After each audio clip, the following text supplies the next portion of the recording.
let's now hear from Nana Amoasi VII, who is with IES, the Institute for Energy Security. Nana, you're welcome to Eyewitness News. Has this also come to your attention, the facts that are available as published by Bloomberg? Have you been able to corroborate these facts, or what we have unofficially heard from government is the fact that we should be working with? Thanks for having me, Umaru Sanda. Good evening to you. Yes, we are following the lead as brought forward by Bloomberg. And we can confirm that, yes, today at Anchorage, we have a vessel by name MT Theseus carrying roughly 80,000 metric tons of crude oil and is destined to be received into Temoyo Refinery crude storage. Again, we can also confirm that the cargo is free from any interception. In fact, it is waiting to even go ahead with a pre-berthing meeting so that it can begin discharging into Temoyo Refinery. The only thing that is stopping them from discharging is MP's clearance so that they can discharge.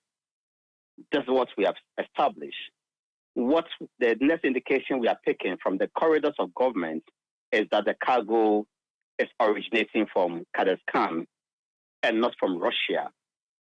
We are yet to authenticate this claim because many times you can find bill of ladings bundling around or moving around, yet they could be fictitious and they could be false.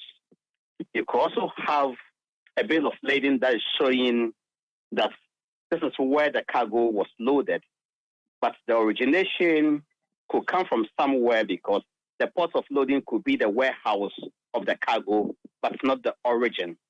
And so the IES team, in collaboration with its external partners, are tailing this product to confirm whether it is really coming from Kazakhstan or from Russia. If it's confirmed that it's coming from Russia, then we'll advise the president and the handlers of the country to send away this vessel as quickly as possible. And from Kazakhstan, we still have issues that need to be addressed. The size of cargo, Umaru Sanda, is too big for the recipients that we have come to identify, and that's Platon Gas Oil Limited. Last year, all that Platon could do and distribute into the country was 2,839 metric tons of RFO and diesel the whole year. So if you bring one parcel of size of 80,000 metric tons, it raises questions. It raises suspicion. And so we think clarity has to be brought to bear on these issues. And we are still following the lead, and we'll bring to you and your listeners as we go forward. Just to get clarity, so you're saying that the figure being used is 600,000 barrels, but that's converted into metric tons to be 80,000 metric tons.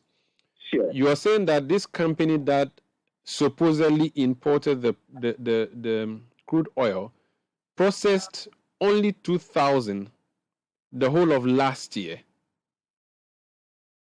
2,000 metric tons. 839 metric tons. So around 3,000 metric tons. Around 3,000, and that's their market share for last year was 0.07%.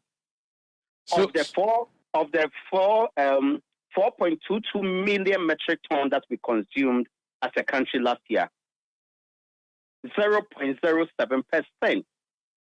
And all of a sudden, you are bringing 80,000 metric tons, way above your size.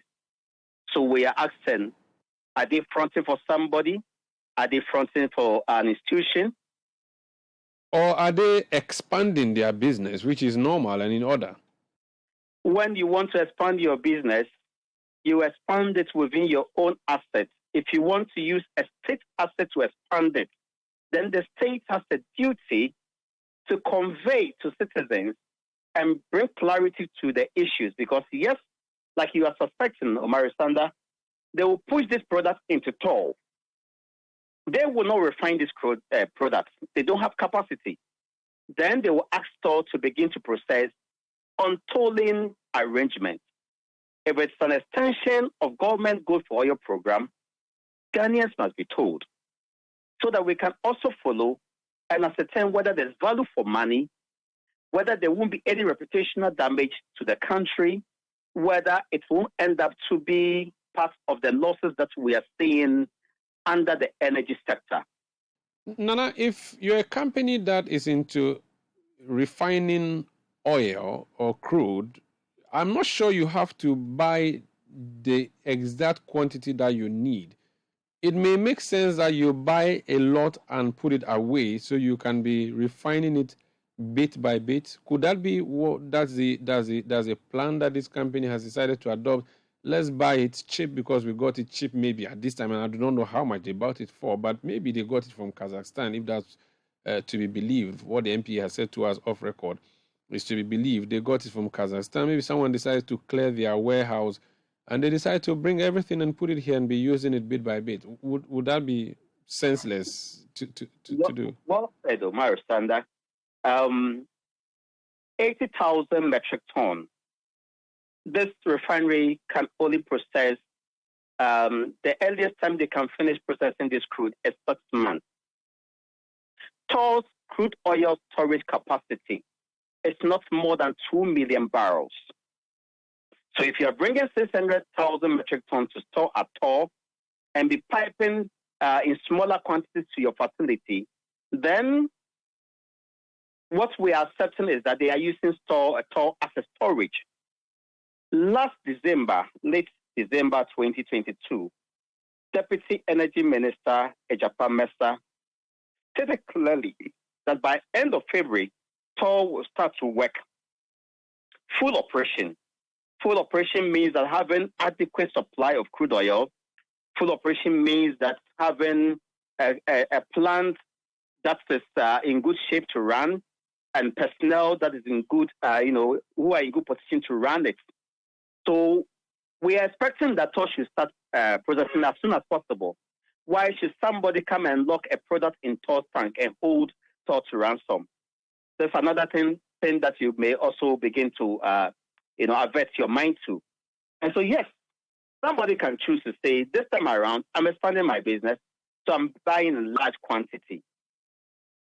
But all that we all know today, and it's a fact, is that this cargo is a stranded cargo because it's not in MPA's planned program. It's not part of MPA's LACAN.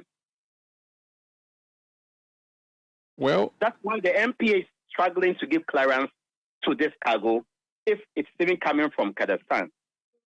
And so we believe that there are many things that need to be cleared for Ghanaians so that we can have value for money and we can at least save ourselves from any reputational damage, any diplomatic row.